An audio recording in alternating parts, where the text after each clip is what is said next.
आज हम परिमाण की कोटि ऑर्डर ऑफ मैग्नीट्यूड के बारे में जानेंगे।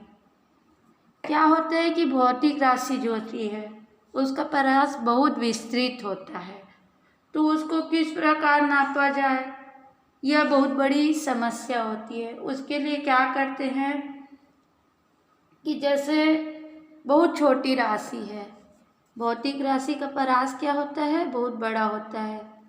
भौतिक राशि का परास बहुत विस्तृत है।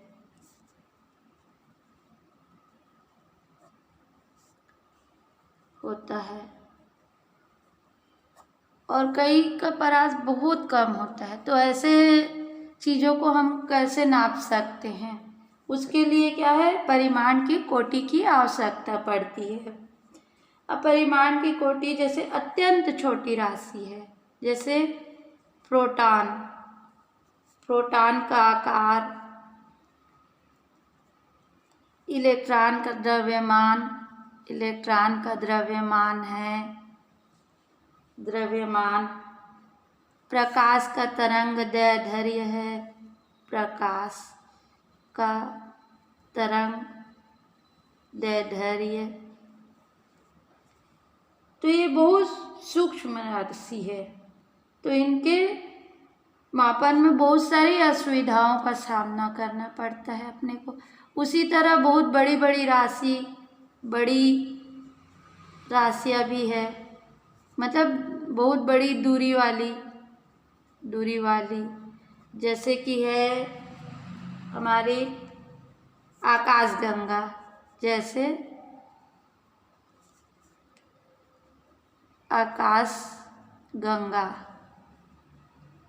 आकाशगंगा है, सूर्य का द्रव्यमान है, सूर्य का द्रव्यमान है।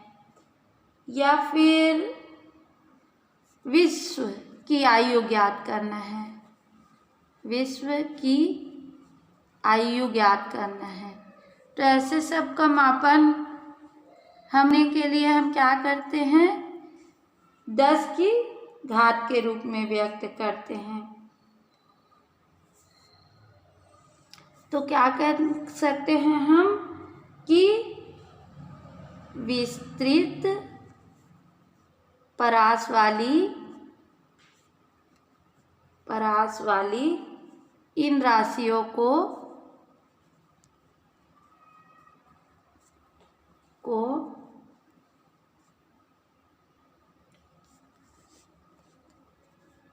राशियों के परिमाण, इन राशियों के परिमाण को हम 10 की घात के रूप में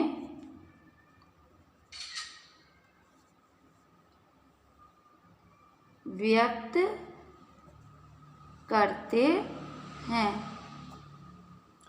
या तो दूसरे शब्द में हम कह सकते हैं कि किसी भी भौतिक राशि, किसी भी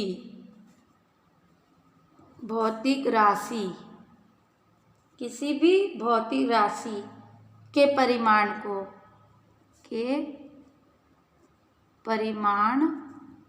को मतलब का संख्या, जो संख्या होती है उसको निकटतम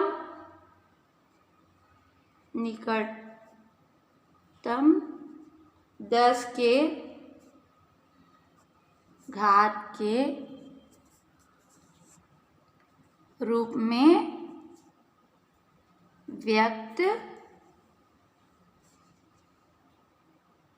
करने पर 10 के ऊपर जो ऊपर लगाए जाने वाले घात को परिमाण की कोटि कहते हैं। क्या कहते हैं? किसी भी भौतिक राशि के परिमाण को, मतलब संख्या को, निकटतम 10 के घात के रूप में व्यक्त करने पर 10 के ऊपर जो घात लगाया जाता है, जैसे कि 10 के ऊपर जो घात लगाया जाता है 10⁻, जैसे -1 है, तो यह जो है, यह इसकी क्या बता रही है? कोटि बता रही है किसी भी चीज़ की। मान लो किसी संख्या की घात क्या है? 10⁻⁻1, तो -1 क्या बता रहा है? उसके घात के परिमाण की कोटि बता रही है।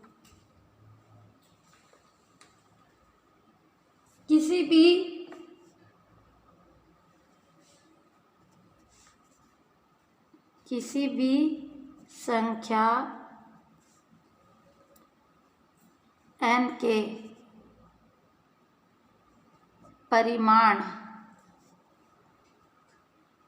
की कोटि ज्ञात करने के लिए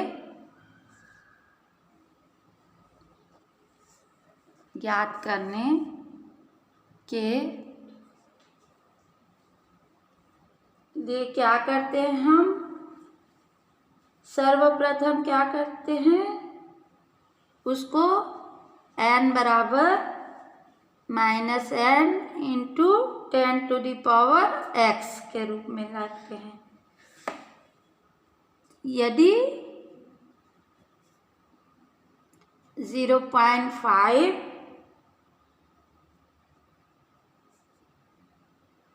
n, जो n है वो क्या है?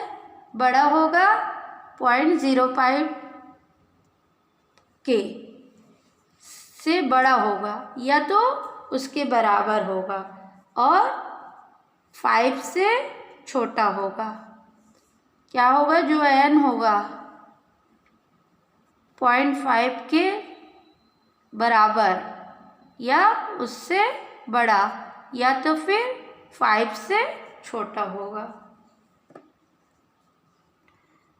तो x उस संख्या के परिमाण की कोटि होता है। क्या होता है? किसी भी संख्या n के परिमाण की कोटि ज्ञात करने के लिए n बराबर n इंटू 10⁻x, यदि 0.5 क्या है? n से छोटा या बराबर है और n क्या है? 5 से छोटा है, तो x उस राशि के परिमाण की कोटि होती है। कि कोई संख्या n बराबर क्या है? n बराबर है 0.06, तो निकटतम 10 के घात के रूप में उसको हम कैसे व्यक्त कर सकते हैं? निकटतम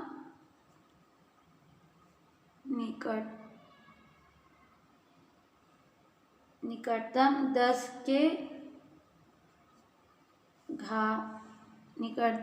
के घात के रूप में हम उसको कैसे व्यक्त कर सकते हैं?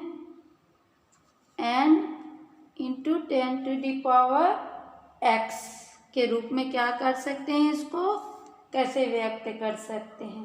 तो इसको हमें इस तरह से भी लिख सकते हैं कि 0.6 इंटू 10⁻⁻1, ऐसा भी हम इसको लिख सकते हैं। तो जब इसकी व्याख्या करेंगे तो ये क्या होगा? 0.5 से क्या होगा? इधर जो संख्या होती है वो क्या होती है? बड़ी होती है हमेशा, और ये क्या होगा? 5 से छोटा होगा। इसके परिमाण की कोटि क्या होगी, ये होगी इसके परिमाण की कोटि। तो इसके परिमाण की कोटि,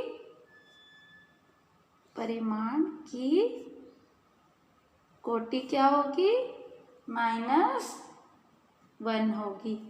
इसी प्रकार दूसरी संख्या ले लिए हम, जैसे 0.6, तो इसका निकटतम घात के रूप में क्या लिख सकते हैं, n × 10⁻x के रूप में इसको क्या लिख सकते हैं हम,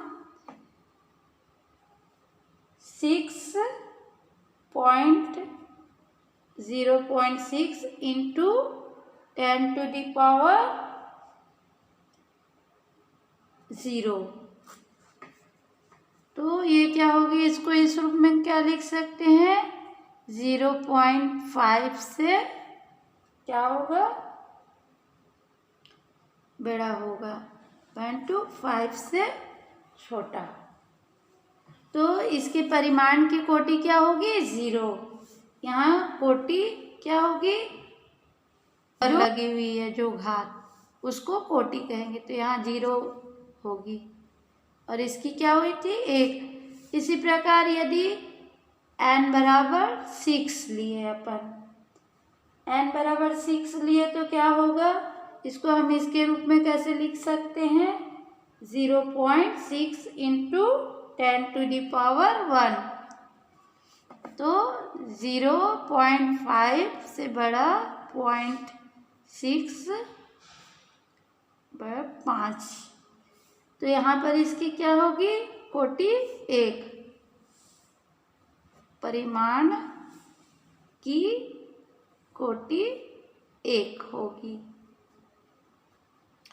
अब जैसे हम ले लेते हैं 51, n बराबर क्या हो गया, 51 है जैसे, तो 51 को हम कैसे लिख सकते हैं, 0.51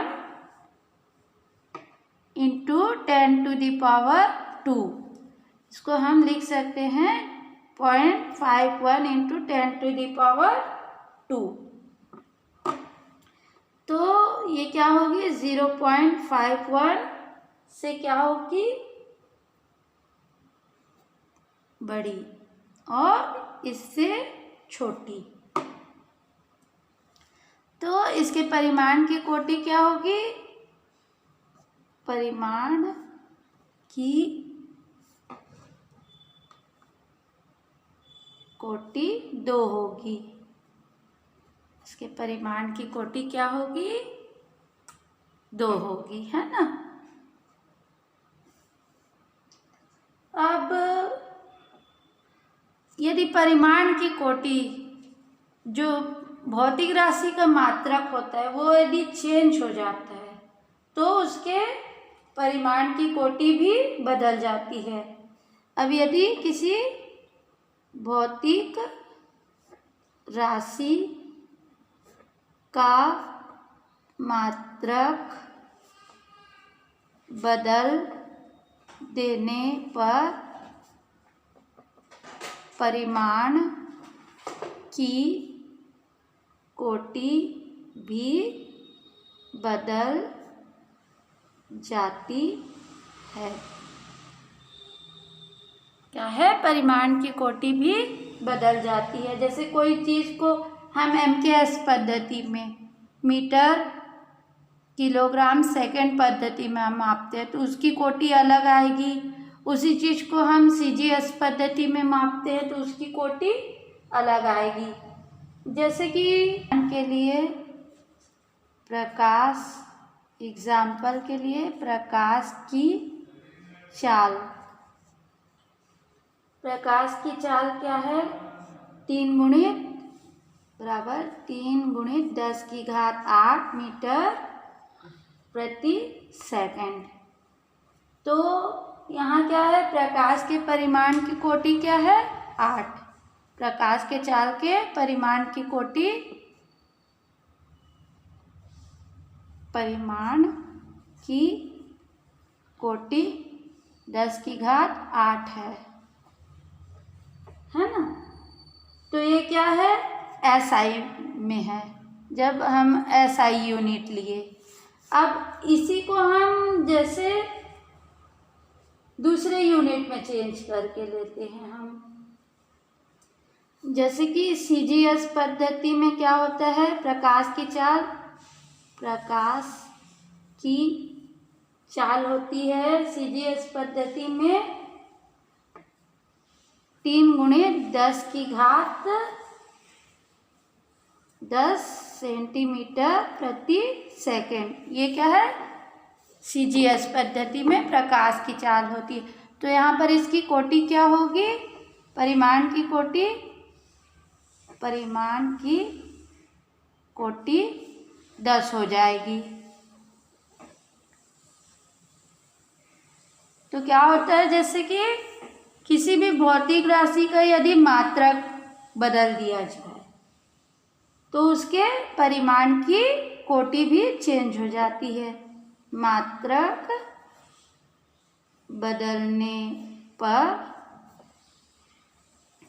परिमाण की कोटि भी बदल जाती है। तो आप लोग समझ गए होंगे कि अब परिमाण की कोटि किसी मात्रक को चेंज करने पर भी बदल जाती है, नहीं तो वही रहती है।